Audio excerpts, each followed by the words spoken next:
Bismillahirrahmanirrahim. Assalamualaikum warahmatullahi wabarakatuh. Perkenalkan, saya Ainul Latifah dengan NIM 1847241032 Fakultas Ilmu Pendidikan Universitas Negeri Makassar. Pada video kali ini kita akan membahas tentang teknik asesmen non-tes. Bahan ajar teknik asesmen non-tes, langsung ke konten utama. Bahan ajar teknik asesmen non-tes. Non-tes, teknik pengambilan sampel pada umumnya hanya hasil belajar siswa dari proses berpikir atau kognitif saja, sedangkan untuk sikap atau afektif dan keterampilan atau psikomotor diperlukan instrumen lain, yakni penampilan non-tes. Non-tes tanpa tes peserta didik, melainkan melakukan observasi, melakukan wawancara atau interview, analisis angket atau kuesioner, dan meneliti dokumentasi atau dalam bentuk sosiometri. 1. Pengamatan atau observasi. Pengamatan adalah cara mengumpulkan data dengan mengadakan pencatatan terhadap apa yang menjadi sasaran pengamatan. Pada waktu yang ditugaskan siswa untuk mencatat ciri tanaman jagung, misalnya keadaan akar, batang, dan daun.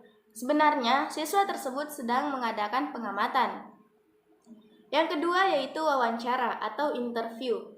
Wawancara adalah teknik belajar data atau informasi tertentu yang dilaksanakan dengan tanya jawab secara lisan. Dikenal dua jenis wawancara, wawancara terpimpin dan wawancara tidak terpimpin.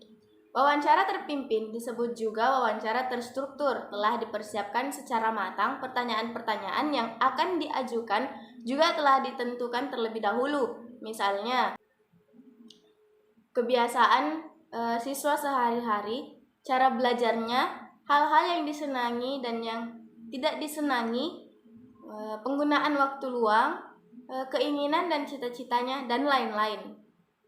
Malah, wawancara tidak terpimpin atau bebas, wawancara bebas mengemukakan pertanyaan-pertanyaan tanpa menggunakan wawancara baru. Bentuk yang kedua ini pelaksanaannya lebih mudah, tetapi akan mengalami kesulitan pada saat menganalisis data karena banyaknya variasi jawaban. Yang ketiga yaitu angket atau kuesioner. Angket hampir sama dengan wawancara terstruktur. Hanya saja, angket tidak perlu saling berhadapan atau tatap muka. Penilai guru dengan antara yang mengandung siswa meskipun tanpa izin langsung.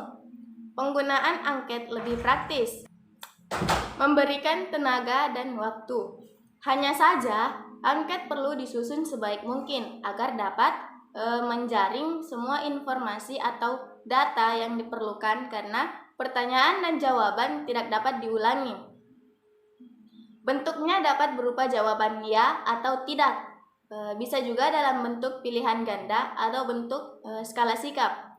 Skala sikap yang paling dikenal adalah skala Likert yang berisi pertanyaan rentang jawaban tertentu, misalnya selalu, tidak pernah, sangat setuju, dan tidak setuju. Yang keempat yaitu dokumentasi. Evaluasi mengenai kemampuan, perkembangan, atau belajar peserta didik dapat dilengkapi atau diperkaya dengan cara melakukan pemeriksaan terhadap dokumen-dokumen yang tersedia.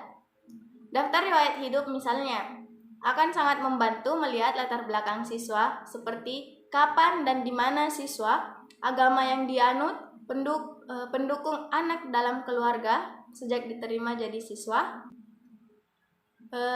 dari mana sekolah asalnya, apakah ia pernah tinggal kelas, apakah ia pernah meraih kejuaraan sebagai siswa yang berprestasi di sekolah, atau apakah ia memiliki keterampilan yang khas dan pernah mendapatkan penghargaan karena keterampilan yang dimiliki itu, apakah pernah menderita penyakit yang serius yang pernah diderita, berapa lama dirawat di rumah sakit, dan sebagainya. Selain itu juga, dokumen yang membuat informasi tentang keadaan orang tua seperti jenjang pendidikan, tempat dan tanggal lahir, agama yang dianut, pekerjaan pokoknya,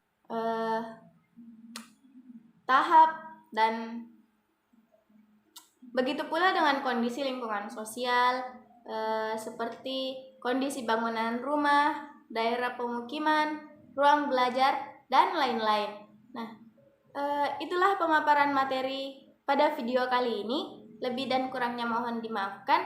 Wabillahi taufiq wal hidayah. Assalamualaikum warahmatullahi wabarakatuh.